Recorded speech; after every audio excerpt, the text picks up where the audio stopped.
Et notre invité politique ce matin, c'est Gérard Longuet. Gérard Longuet, on va bien sûr commencer par parler de cet hommage à Jacques Chirac. Vous l'avez vu, ces milliers de Français qui ont fait la queue toute la nuit pour rendre hommage à Jacques Chirac, aux Invalides, devant son cercueil, mais aussi en province, de nombreux hommages. Est-ce que ça vous a surpris qu'il y ait autant de monde qui se déplace devant le cercueil de Jacques Chirac ? Il y a en effet un événement qui est quand même tout à fait étonnant, c'est que Jacques Chirac est un homme politique très, très engagé, clivant, et pendant longtemps, je vous rappelle qu'il a été élu la 3e fois, on avait le sentiment qu'il y avait un plafond de verre. Il a d'ailleurs été élu en 95 avec un premier tour qui n'était guère supérieur.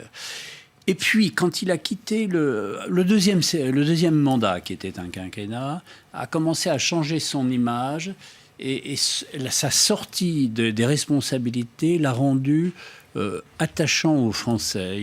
C'est vrai, il y a une sympathie qui existait moins lorsqu'il était président. C'est-à-dire que le politique, le président n'était pas l'homme forcément l'a emporté, aimé, mais l'homme l'a emporté, et à juste titre. L'homme l'a emporté sur le responsable politique.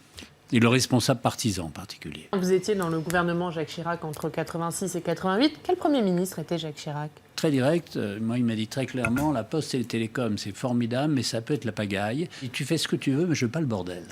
Et nous avons engagé la dérégulation des télécoms. C'est le premier exploitant privé a été décidé à cette période. La création de France Télécom, c'est-à-dire transformer une administration en début d'entreprise. Ensuite, le mouvement a duré 20 ans.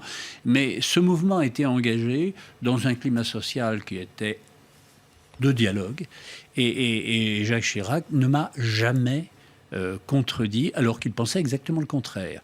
Lui, il aurait été pour la stabilité du système, mais à partir du moment où les choses se faisaient sans désordre, il acceptait. J'aimerais qu'on parle une minute de ses relations avec Valéry Giscard d'Estaing. Vous savez, ils ont des relations extrêmement étroites.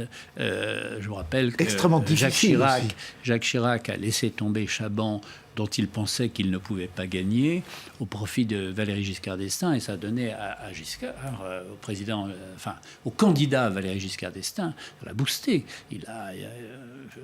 De mémoire, Chaban a dû faire autour de 15 ou 16%, et Valéry Giscard d'Estaing a fait le double. Si voilà, un premier tour à 32%, ou peut-être même 34%, c'est aujourd'hui inimaginable.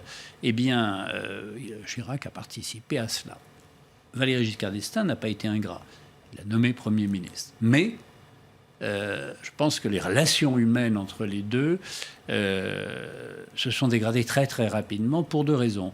Une raison politique, mais ce n'est pas la plus importante. C'est un manque de compréhension, de comportement. C'est-à-dire que Valéry Giscard d'Estaing a considéré qu'il avait fait Chirac.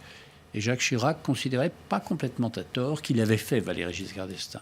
Et il fallait qu'ils s'expliquent. Et ils ne se sont jamais expliqués. Et sur le plan politique, quelle trace laisse-t-il ? Quel est aujourd'hui le bilan politique de Jacques Chirac ? Je dirais que l'homme politique est exceptionnel par sa résilience, a été dit, son contact, sa volonté d'aboutir. Il a gouverné de 95 à 97 comme président, mais avec ce blocage dès le début, si vous voulez, à l'automne 95, Alain Juppé, qui conduit courageusement la réforme, bloque malgré tout la capacité de changement avec l'échec de la remise en cause des régimes de retraite. Et puis il y a 97 avec cette dissolution ratée. Donc très honnêtement, son temps de gouvernement est relativement faible. On retient de la politique étrangère parce qu'il la connaissait, et parce qu'elle l'intéressait sur la réforme de société qu'il aurait pu conduire entre 2002 et 2007. Il n'en a pas passé. Il laisse ses premiers ministres. Jean-Pierre Raffarin a fait une réforme décentralisatrice qui d'ailleurs va avorter avec l'échec des régionales de 2004. Et Dominique de Villepin se lance dans le CPE, qui était une initiative importante pour l'emploi des jeunes, et échoue comme d'ailleurs le Premier ministre Jacques Chirac en 87 avait échoué sur Malek Ousekine.